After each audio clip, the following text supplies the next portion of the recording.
তৎকালীন বিরোধী দলের সংসদ সদস্যের ওপর পুলিশের হামলা।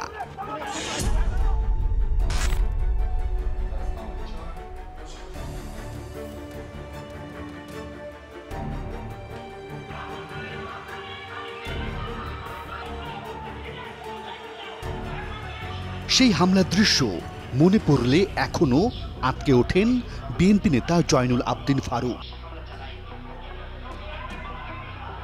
পার্লামেন্টের সামনে শান্তিপূর্ণ কর্মসূচি আমরা যেতে চাচ্ছি। যদি আমার অপরাধ হয়, আমার সহকর্মীদের কোনো অপরাধ থাকে, গ্রেপ্তার করে নিয়ে যাবে, মামলা দিবে, পরে গ্রেপ্তার করবে বা আগে গ্রেপ্তার করবে, এটা তাদের দায়িত্ব, তারা পালন করতে আসে। কিন্তু দায়িত্ব পালন করা অর্থ এই নয় একজন দলীয় কর্মীর মতো একজন নির্বাচিত এমপি বা নির্বাচিত এমপিদের উপর যেভাবে ঝাঁপিয়ে পড়েছে, যেভাবে লাঠিপিটা করেছে, এটা তো অমানসিক। এটা আমি মনে করব উচ্চ বিলাসী কিছু পুলিশ এটা করেছে। এবার বিএনপি শাসনামলে আওয়ামী লীগ নেতাদের উপর পুলিশি হামলার ভিডিও দেখানো হয় তাকে। আমি মনে করি এটা কারো পক্ষে গ্রহণ করা উচিত না। এই ছবি আপনি দেখাচ্ছেন, আমার ছবিও দেখিয়েছেন, আমি এই নিরপেক্ষভাবে বলতেছি এটা কারো পক্ষে করণীয় উচিত না। এটা করার একমাত্র কারণ যারা পুলিশকে ব্যবহার করে, যারা প্রজাতন্ত্রের লোককে ব্যবহার করে ক্ষমতায় টিকে থাকতে চায়, তার বড় উদাহরণ হল আওয়ামী লীগ, নট আমরা।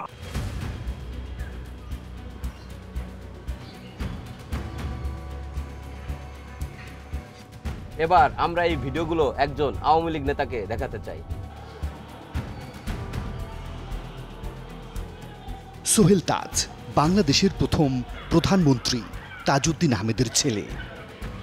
নৌকার টিকিটে দুবার সংসদ সদস্য হয়েছেন। বিরোধী দলে থাকাকালীন পুলিশি নির্যাতনের শিকার হন সোহেল তাজ। পরে আওয়ামী লীগ সরকারের স্বরাষ্ট্র প্রতিমন্ত্রীর দায়িত্ব পালন করেন। আপনাদের উপর হামলার ভিডিওগুলো দেখানো হলো, এ বিষয়ে আপনার বক্তব্য কি?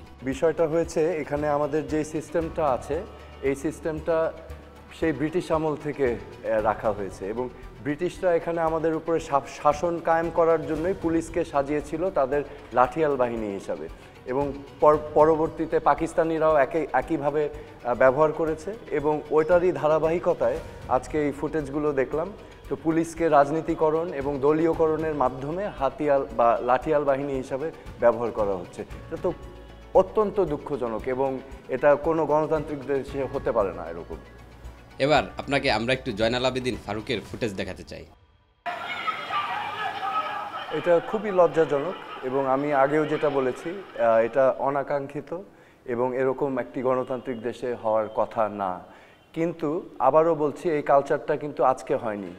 এই বিগত বিএনপি জামাত জোট সরকারের সময় 2001 সাল থেকে 2006 সাল আমরা কিন্তু এরকমই ঘটনা বারবার দেখেছি।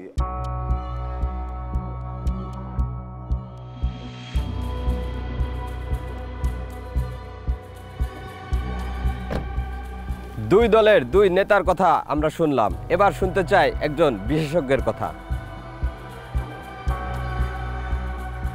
অধ্যাপক ডক্টর মোহাম্মদ উমর ফারুক মাওলানা ভাসানী বিজ্ঞান ও প্রযুক্তি বিশ্ববিদ্যালয়ের ক্রিমিনোলজি অ্যান্ড পুলিশ সায়েন্সের বিভাগীয় চেয়ারম্যান।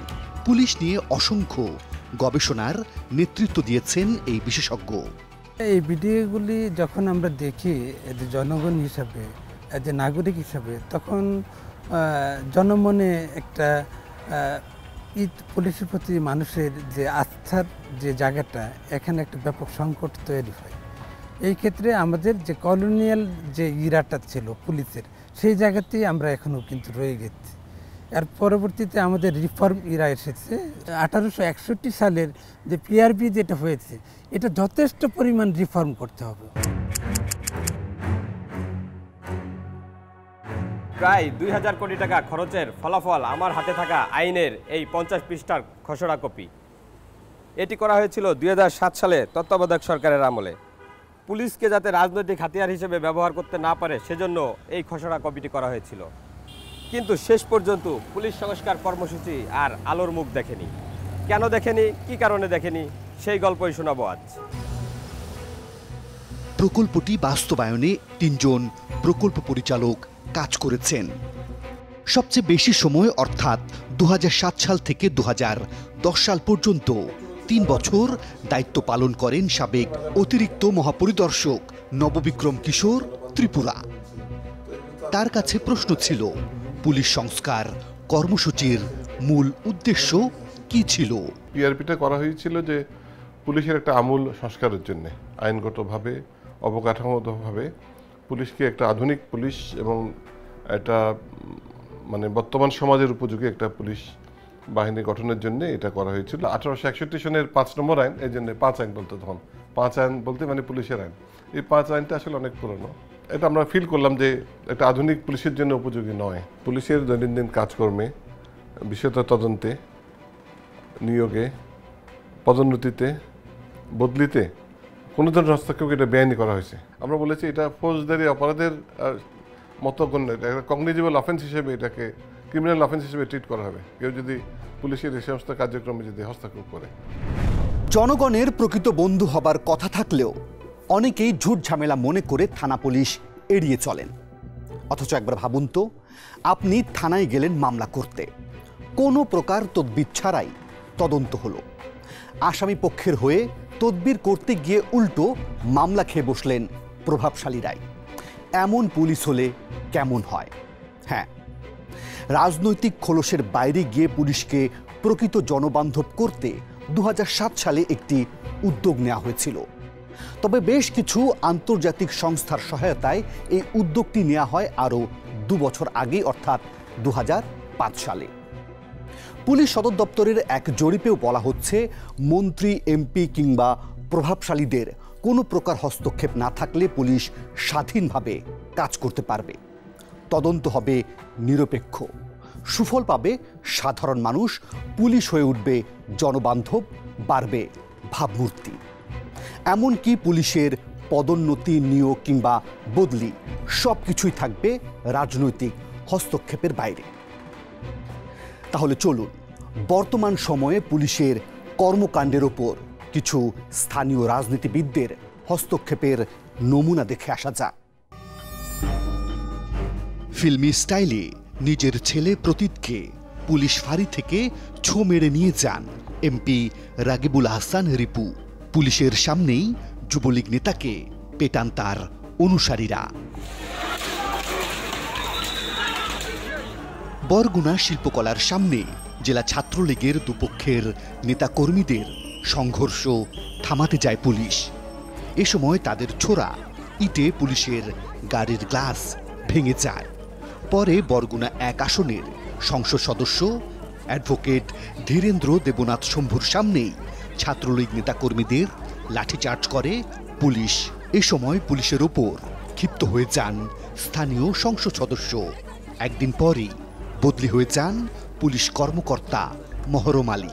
মাঠ পর্যায়ে যারা যে সমস্ত পুলিশ কর্মকর্তা বৃন্দ কাজ করেন, তারা কিন্তু মাঠ পর্যায়ে এটা একটা ব্যাপক চ্যালেঞ্জের সম্মুখীন হন, এবং বিশেষ করে রাজনৈতিক নেতৃবর্গ যারা আছে তাদের দ্বারা তারা মনে করে যে এই যে পলিটিক্যাল পাওয়ার হিসেবে আমি যা বলবো পুলিশ তাই শুনবে, এই পুলিশটা ভালো না, এই পুলিশ আমার কথা শুনিয়ে না, অতএব এখানে এই থানাতে অথবা জেলাতে তাকে রাখা যাবে না, তাকে ট্রান্সফার করে দিতে হবে।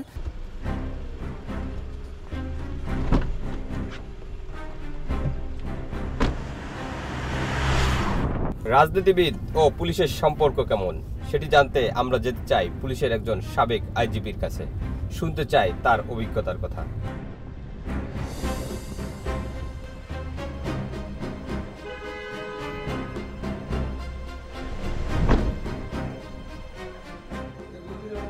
AKM শহীদুল হক 2014 থেকে 2018 সালের জানুয়ারি পর্যন্ত পুলিশের আইজিপি হিসেবে দায়িত্ব পালন করেন তিনি।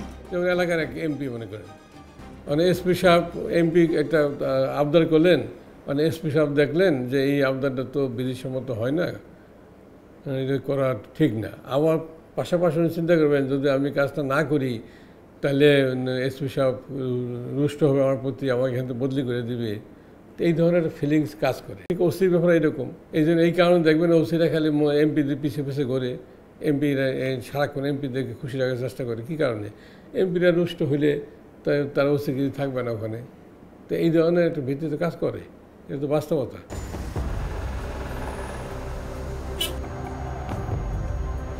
2020 সালে বেনজির আহমেদ যখন পুলিশের আইজিপি ছিলেন তখন পুলিশ সদর দপ্তর একটি জরিপ করে। সেই জরিপের একটি কপি এখন আমার হাতে।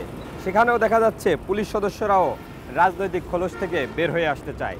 এমনকি এখানে উঠে এসেছে পুলিশের হয়রানি বন্ধের বিষয়টিও। এবার আমরা এমন একজনকে খুঁজে পেয়েছি যিনি পুলিশি হয়রানির শিকার হয়ে বিনা অপরাধে জেল খেটেছেন 5.5 মাস। পল্টনের বন্ধু আবাসিক হোটেলের সিসিটিভির ক্যামেরার ফুটেজে স্পষ্ট দেখা যায় সাদা পোশাকের ডিবি পুলিশের একটি দল হোটেল থেকে হাসান মজুমদার ও সোহেল রানাকে হাতকড়া পরিয়ে নিয়ে যাচ্ছেন। হাতকড়া পরা দুজনের হাত তখন একেবারেই খালি ছিল। কিন্তু ডিবির মামলার এজাহারে বলা হয় ফকিরাপুলের মাছের বাজার থেকে 25 লাখ জাল টাকা কেনাবেচার সময় এই দুজনকেই গ্রেপ্তার করা হয়েছে। সেই মিথ্যা মামলা চালাতে গিয়ে জমি জমা তো হারিয়েছেন, খরচও হয়ে গেছে আরও 13 লাখ টাকা। পুলিশ কেন আমার হাত থেকে এত ক্ষতি করলো কেন? আমি এই পুলিশের বিচার চাই। হ্যাঁ, এইসব পুলিশের এমন বিচার করা হোক যাতে এই ভবিষ্যতে যাতে আমার মতো নিরীহ কোনো মানুষকে যাতে তারা মানে পাশাইতে না পারে। হ্যাঁ, আপনি দেখেন এই যে এখানে এই যে পুলিশের যে সদস্যরা মোহন কুমার ঢালি সহ একজন ইন্সপেক্টর, একজন এসআই, 5 জন এএসআই, 2 জন কনস্টেবল, এই 9 জনের বিরুদ্ধে ওদের বিরুদ্ধে বিভাগীয় ব্যবস্থা নিলে আইজিপি নির্দেশ দিচ্ছে 3 মাসের মধ্যে ব্যবস্থা নেওয়ার আদালতকে জানাইতে বলছে। আদালতের নির্দেশ কেন আইজিপি অমান্য করলো? এটা আদালতকে অবমাননা করলো। ওটা যদি বাস্তবায়ন হতো তাহলে এই ধরনের ঘটনায় অনেকাংশে আমরা মুক্তি পেতে পারতাম। ইন্ডিপেন্ডেন্ট বডি থাকলে এটা পার পাওয়ার কোনো সুযোগই থাকতো না। তাহলে এবার সেই পুরনো আইন দেখে আসা যাক। 150 বছরের পুরনো আইনেই চলছে বাংলাদেশ পুলিশ। এরপরে যুগে যুগে ঠিক এভাবেই পুলিশের পোশাকে পরিবর্তন হলেও বদলায়নি আইন। খসড়া আইনে বলা আছে উপনিবেশিক আমলে পুলিশ ছিল প্রভুদের সেবাদাস, আর স্বাধীনতা উত্তরকালে গত কয়েক যুগ ধরে রাজনৈতিক ক্ষমতাবানেরা অবৈধ প্রভাবের মাধ্যমে পুলিশকে নিয়ন্ত্রণ করে তাদের সেবায় নিয়োজিত রেখেছে। এই খোলস থেকে বেরিয়ে পুলিশ একটি স্বতন্ত্র স্বাধীন সংস্থা হওয়া জরুরি, যাতে পুলিশ প্রভাবশালীদের নয় জনগণের প্রকৃত বন্ধু হতে পারে। ইন্ডিপেন্ডেন্ট পুলিশ কমিশন জাপানে যেভাবে আছে সেরকম গঠনের এবং পুলিশ প্রধান, আমরা চিফ অফ পুলিশ নাম দিয়েছিলাম সম্ভবত, সেই চিফ অফ পুলিশ নিয়োগের ক্ষেত্রে 3টা নাম, এখন যেমন পাবলিক বিশ্ববিদ্যালয়ের উপাচার্য নিয়োগের ক্ষেত্রে যেমন 3টা নাম যায়, সেখান থেকে একজনকে সেভাবে একটা ছিল যে একজনকে হঠাৎ করে না বানিয়ে 3টা নাম যাবে, সেখান থেকে হয়তো কমিশন রেকমেন্ডেশন দিবে যে কাকে যোগ্যতা, অভিজ্ঞতা, দক্ষতার ভিত্তিতে কাকে করা হবে, সেরকম কিছু প্রস্তাবনা ছিল আর কি। পুলিশ এবং নাগরিক সমাজের দাবির প্রেক্ষিতে 2007 সালে স্বরাষ্ট্র মন্ত্রণালয় বাংলাদেশ পুলিশ এবং জাতিসংঘের উন্নয়ন কর্মসূচি বা ইউএনডিপির প্রতিনিধিদের সমন্বয়ে একটি খসড়া আইন প্রণয়ন কমিটি গঠন করা হয়। সেই কমিটির প্রধান করা হয়েছিল সাবেক আইজিপি এবং তত্ত্বাবধায়ক সরকারের সাবেক উপদেষ্টা এএসএম শাহজাহানকে। ওই কমিটি একটি খসড়া সংস্কার আইন জমাও দেয়, তবে সেই সংস্কার প্রস্তাবটি অজানা কারণে আজ পর্যন্ত আলোর মুখ দেখেনি। কেন দেখেনি জানাবো, তবে একটা বিরতির পর।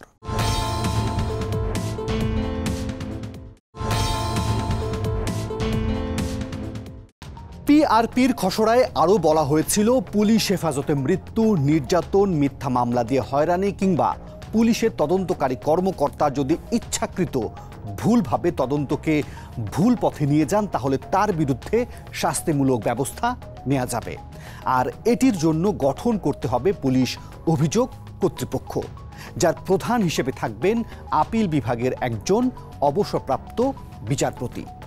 এই খসড়া আইনটি বাস্তবায়ন না হওয়ার ফলে পুলিশ হেফাজতে কি কি ঘটছে চলুন তাহলে দুটো নমুনা দেখে আসা যাক। ঝিনাইদহের কালীগঞ্জ উপজেলার বাবর আলীর ছেলে ইমন, তার দাবি 2012 সালে স্ত্রীকে নিয়ে বেড়াতে গিয়েছিলেন মৌলভীবাজারে। ফেরার পথে ডাকাত সন্দেহে আটক হন পুলিশের হাতে।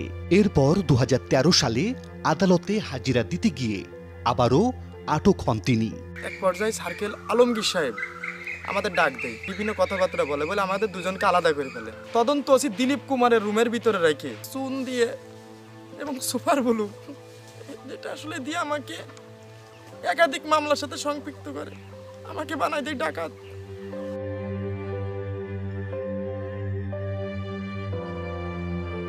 শুধু ইমন নয়, এভাবে 5 জনের চোখ নষ্ট করার অভিযোগ ওঠে পুলিশের বিরুদ্ধে।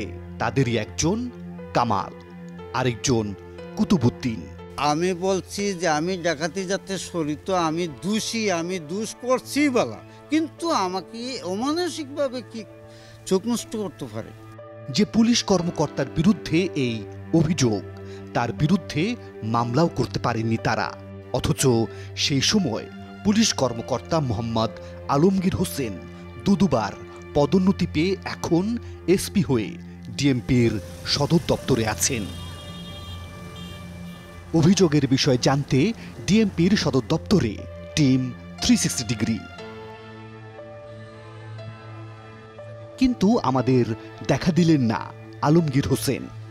এমনকি মোবাইল ফোনে বারবার যোগাযোগের চেষ্টা করা হলেও সাড়া দেননি তিনি। এ তো গেল ইমন, কামাল আর কুতুবুদ্দিনের গল্প। এবার রাজীব নামে আরেক ভুক্তভোগীর গল্প শুনে আসা যাক।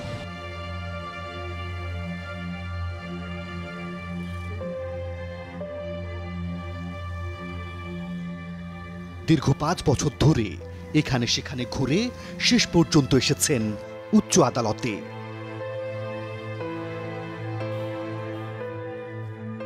কি ঘটেছিল রাজীবের সাথে?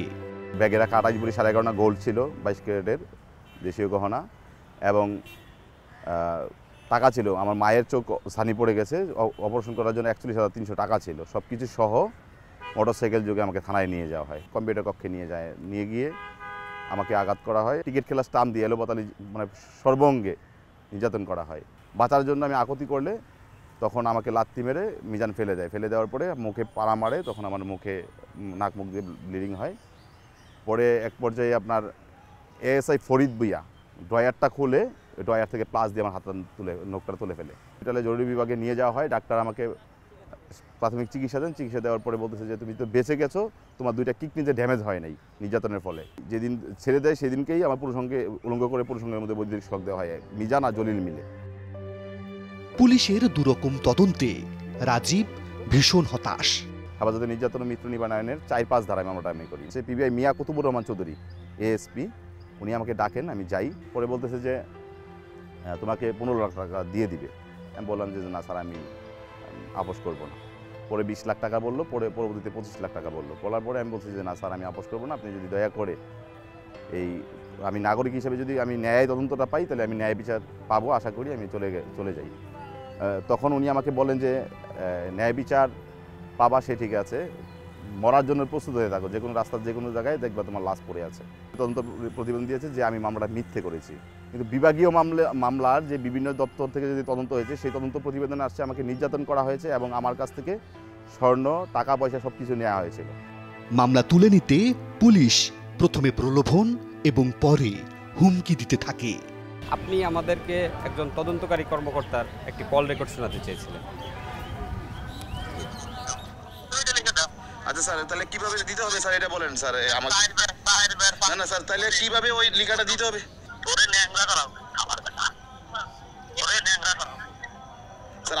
স্যার আমাদের তো ল্যাংরাই করে দিয়েছেন স্যার, আর কি? আমাদের কর্মকর্তার নাম কি? আমার নাম হচ্ছেন এডিসি আবু আশরাফ সিদ্দিকী। রাজীবের বিষয়টি নিয়ে আমরা কথা বলি আইন ও সালিশ কেন্দ্রের চেয়ারম্যান জেড আই খান পান্নার সাথে। সমস্যাটা কোথায়? যে পুলিশ করতেছে যে থানায়, সেই থানার এগেনস্টে মামলাটা করতে হবে সেশন জাজে, ওই এরিয়ার সেশন জাজে করতে হবে, এবং সেশন জাজ আবার ইনভেস্টিগেশনে পাঠান ওই থানার পুলিশরাই, তারাই করে। ওই এলাকার সেশন জাজে করলে পরে পুলিশ টের পায়। জুডিশিয়াল ইনভেস্টিগেশন হওয়া উচিত। পুলিশ সংস্কার কর্মসূচি বাস্তবায়ন না হলেও নির্যাতন ও হেফাজতে মৃত্যু নিবারণ আইন 2013 প্রণয়ন করে ব্যাপক প্রশংসা কুড়িয়েছে বর্তমান ক্ষমতাসীন সরকার। কিন্তু এই আইন পাশ হওয়ার পর জনগণ কতটা সুফল পেয়েছে একটু পরিসংখ্যানে চোখ দেয়া যাক। মানবাধিকার সংগঠন আইন ও সালিশ কেন্দ্রের পরিসংখ্যান বলছে এই আইন পাশ হবার পরেও পুলিশি হেফাজতে মারা গেছে 2000-এর বেশি। এর মধ্যে 2019 সাল পর্যন্ত 22টি ঘটনায় মামলা দায়ের করতে পেরেছেন ভুক্তভোগীরা, আর একটি মামলার হয়েছিল বিচার বিভাগীয় তদন্ত। নিজেদের তদন্ত করা বেশিরভাগ মামলায় অভিযুক্ত পুলিশ সদস্যরা দোষী সাব্যস্ত হন না। এক্ষেত্রে বিচার বিভাগীয় তদন্তের ফলাফল কি হয় সেটি জানতে আমরা এসেছি এই ভুক্তভোগী পরিবারের কাছে।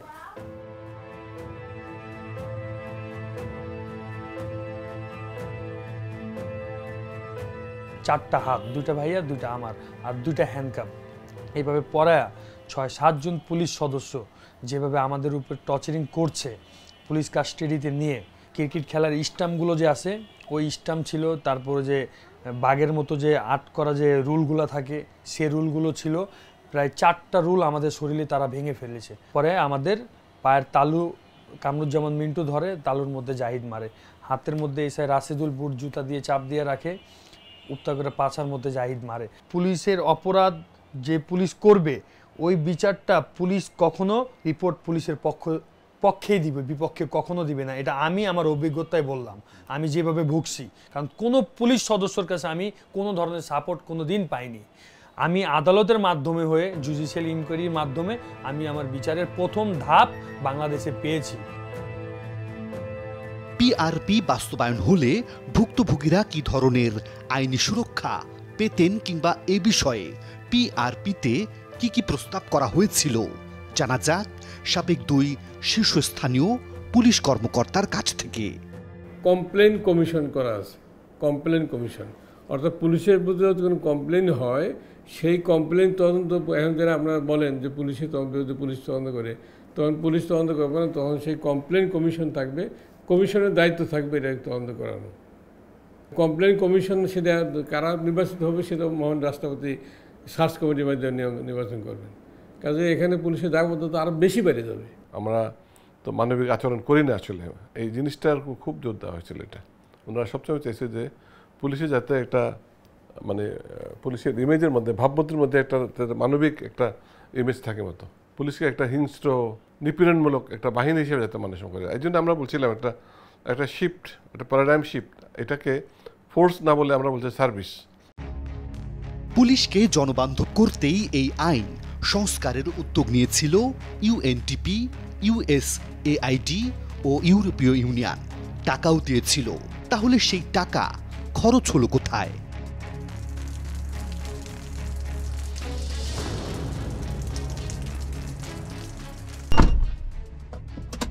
মিজান ভাই, আমাদের সবকিছু ঠিকঠাক? হ্যাঁ, আমাদের সবকিছু ঠিকঠাক। আচ্ছা, তাহলে যাই।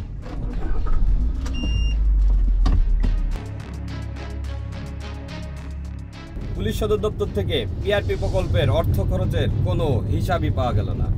তবে এবার আপনাদেরকে এমন একজনের সঙ্গে পরিচয় করিয়ে দিতে চাই যার কাছ থেকে এ বিষয়ে একটি পরিষ্কার ধারণা পাওয়া যেতে পারে। কামরুল হাসান দীর্ঘদিন ধরে অপরাধ বিষয়ক প্রতিবেদন করছেন। তিনি পুলিশ সংস্কার কর্মসূচি নিয়েও অসংখ্য প্রতিবেদনও করেছেন। নিবিড়ভাবে নজর রেখেছেন পুরো কর্মসূচির ওপর। বর্তমানে একটি জাতীয় দৈনিকের ব্যবস্থাপনা সম্পাদকের দায়িত্বেও আছেন। দেশের অবস্থা পরিবর্তন হয়ে গেল, কেয়ারটেকারের সরকার, রাজনৈতিক সরকার ক্ষমতায় আসলো। তারা মনে করলো, বা তাদের যারা স্টেক হোল্ডার তারা মনে করলো যে এই আইনটা এই মুহূর্তে দেশে করার পরিবেশ নেই। কারণ ওই আইনে পুলিশকে যেভাবে যে ফর্মে রাখা হয়েছিল তাতে পুলিশের উপরে কোনো রাজনৈতিক নেতৃত্বের কোনো কর্তৃত্ব থাকবে না। 4 দফা ফান্ড এক্সটেনশন হয়েছিল, তাতে প্রায় 2000 কোটি টাকার মতো খরচ হয়েছিল শেষ পর্যন্ত। পিআরপির কাজ হয়েছে, কিছু পুলিশ কর্মকর্তাদের প্রশিক্ষণ দিয়েছে, মডেল থানা করেছে কয়েকটা, এই মডেল থানাগুলোতে সার্ভিস ডেলিভারি অফিসার বলে একটা পদ তৈরি করা হয়েছিল। এটার জন্য বেশ কিছু থানায় ছোটোখাটো কনস্ট্রাকশন হয়েছিল সার্ভিস ডেলিভারি অফিসারে বসা, এই রং করা, গাছের গোড়া রং করা, এইসবই কাজ ছিল মূলত। আর কিছু অফিসারকে ট্রেনিং দেওয়া হয়েছিল পুলিশ রিফর্মে। ট্রেনিংয়ে কোনো কাজে লেগেছে সেই প্রশিক্ষণগুলো, হয়তো কারো কারো ব্যক্তিগত কাজে লেগেছে, কিন্তু বাহিনীর কোনো কাজে লেগেছে সেটা আমার চোখে পড়েনি। এই কর্মসূচির অর্থায়নে শুরু হয়েছিল ভিকটিম সাপোর্ট সেন্টার। এই সেন্টার থেকে অসংখ্য মানুষ পুলিশ থেকে সেবাও পায়। নারী শিশু ভিকটিমদের জন্য বিশেষ সেবাও চালু করা হয় এখানে। নির্যাতিত নারী কিংবা হারিয়ে যাওয়া শিশুদের অন্যতম আশ্রয়স্থল হয়ে উঠেছিল পুলিশের বিশেষায়িত এই বিভাগ। হারিয়ে যাওয়া শিশু মুন্নিকে রেল স্টেশন থেকে উদ্ধার করে এখানে নিয়ে আসা হয়। আনুমানিক 3 বছরের এই শিশুটি নিজের নাম ছাড়া আর কিছুই বলতে পারে না। তোর নাম কি? মুন্নি। তোর বাড়িতে কে কে আছে? তোর বাবা মা কোথায় থাকে? বাড়িতে। তুমি কি তাদের কাছে যেতে চাও? হ্যাঁ। মুন্নির মতো হারিয়ে যাওয়া এমন অসংখ্য শিশুকে খুঁজে বের করে তাদের পরিবারের কাছে ফিরিয়ে দিচ্ছে ভিকটিম সাপোর্ট সেন্টার। যখন আসে তখন আমাদের কাছে দেওয়া হয়, তখন ওদেরকে আমরা আমাদের নিজের মতন করে, নিজের সন্তানের মতন করে দেখাশোনা করি। যখন ওর বাবা মা বা আত্মীয় স্বজনকে যখন পাওয়া হয় তখন ওদের কাছে আমরা হস্তান্তর করি।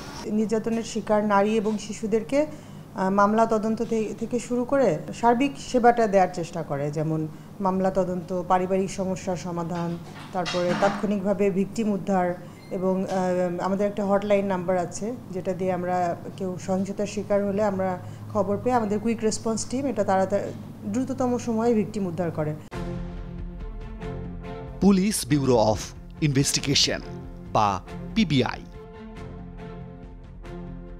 2017 থেকে 2023 মাত্র 6 বছরে 5132টি মামলার তদন্ত শেষ করেছে পিবিআই। আইন শৃঙ্খলা রক্ষাকারী বাহিনীর অন্যান্য সংস্থা কোনো কুল কিনারা না পেলেও পিবিআই 3321টি মামলার রহস্য উদ্ঘাটন করেছে। আসামি করা হয়েছে 22,279 জনকে। ভিকটিম গরিব, পক্ষে তদবির করার লোকজন নাই, মামলাটা করতে পারছে এই পর্যন্তই তার শান্তি। কেউ কোথাও তদবির করে না, কেউ আমাদের কাছে আসেও না। বহু মামলা আছে, কেউ কোনোদিন আমাদের কাছে আসে না, কারণ এই পর্যন্ত আইসাতে যার পয়সা খরচ করাটা সে তার কাছে একটা মানে অন্য জিনিস, এইটা সে মনে করে না। তো এইসব মামলা যখন ডিটেক্ট হয় আমরা এটার পিছনে লেগে থাকি। আমাদের কাছে সব এই ধরনের মামলাটাই হলো চাঞ্চল্যকর মামলা আমাদের কাছে। যেখান থেকে করাপশন হয় বা হওয়ার আশঙ্কা আছে, একটা হলো নিয়ম, একটা বদলি আর একটা পদোন্নতি। এই জায়গাগুলো যদি স্বচ্ছ থাকে পুলিশের, তাহলে পুলিশের ভিতরে কোনো করাপশন থাকবে না। ওই আইনটাতে এই বিষয়টাকে খুব জোর দেওয়া ছিল। সেইখানে কিন্তু পুলিশকে একদমই, যদি আমি একটু মোটা দাগে বলি, লাঠিয়াল বাহিনী হিসাবে যে পুলিশটা প্রতিষ্ঠিত করা ছিল সেই অবস্থায় আছে। সে কখন জনগণের সেবার কাজটা হয়তো মুখে আমরা বলি, কিন্তু সেবার কাজ সেইভাবে জনগণ কিন্তু কাঙ্ক্ষিত সেবাটা পায় না। ওই আইনে হলে সেই আইনের সেবাটা নিশ্চিত করা ছিল। পিআরপি বাস্তবায়ন হলে জনগণ যেমন এর সুফল পাবেন, তেমনি এর সুবিধা পাবেন পুলিশ সদস্যরাও। কারণ এতে করে পুলিশের সামর্থ্য বাড়বে পুলিশের পেশাদারিত্ব, পুলিশ হয়ে উঠবে জনগণের প্রকৃত বন্ধু, বাড়বে ভাবমূর্তিও। কিন্তু স্বরাষ্ট্র মন্ত্রণালয়ে খসড়া আইনটি ফাইলবন্দি হয়ে থাকার ফলে পুলিশ এখনো চলছে সেই পুরনো আইন দিয়ে। যে ব্রিটিশরা আমাদেরকে আইন বানিয়ে দিয়ে গেলেন, সেই ব্রিটিশরাই এখন কিভাবে চলছে দেখাবো, তবে আরও একটা বিরতির পর।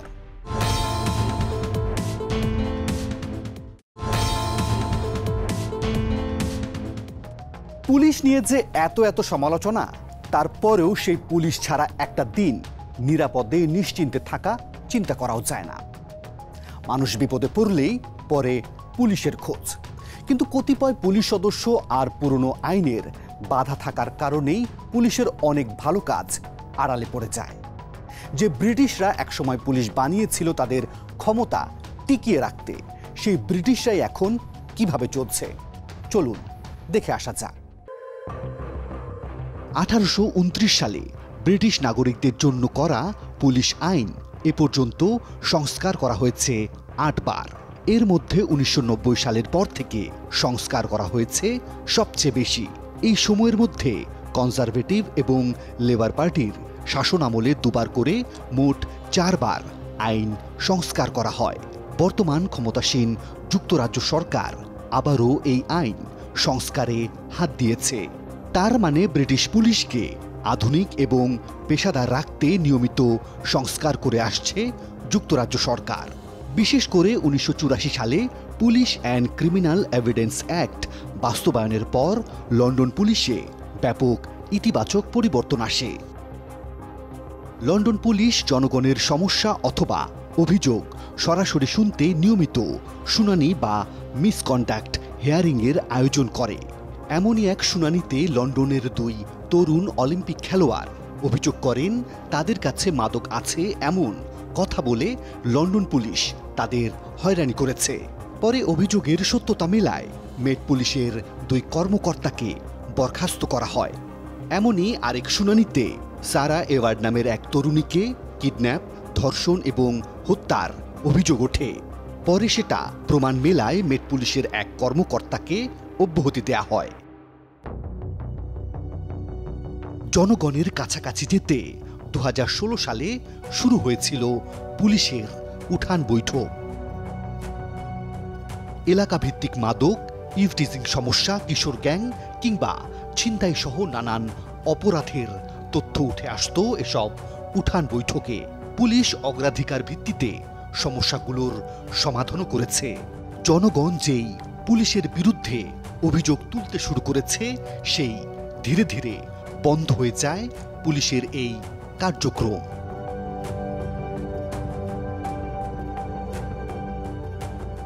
আনসার উদ্দিন খান পাঠান 8ম BCS এর এই পুলিশ কর্মকর্তার 34 বছরের চাকরি জীবনের দীর্ঘ 22 বছর পুলিশ সুপারের পদে থেকে অবসরে গেছেন। অথচ 8ম ব্যাচের কর্মকর্তা চৌধুরী আব্দুল্লাহ আল মামুন বর্তমানে আইজিপি।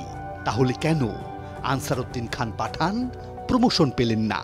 আমি পুলিশ সুপার হয়েছি 2002 সনে, আর 2022 সনে 20 বছর একই পদে থেকে আমি অবসরে যাই।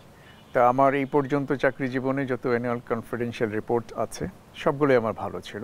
কেউ আমার প্রতি কোনো রকম বিরূপ মন্তব্য করেননি। আমি প্রায় 34 বছর চাকরি করেছি। আমার বিরুদ্ধে কোনো রকমের বিভাগীয় ব্যবস্থা কখনো গ্রহণ করা হয় নাই, কোনো রকমের কোনো অভিযোগ কখনো আনা হয়নি। এইগুলাই প্রমাণ করে যে আমি আমার সর্বোচ্চ যোগ্যতা ছিল প্রমোশন দেওয়ার মতো।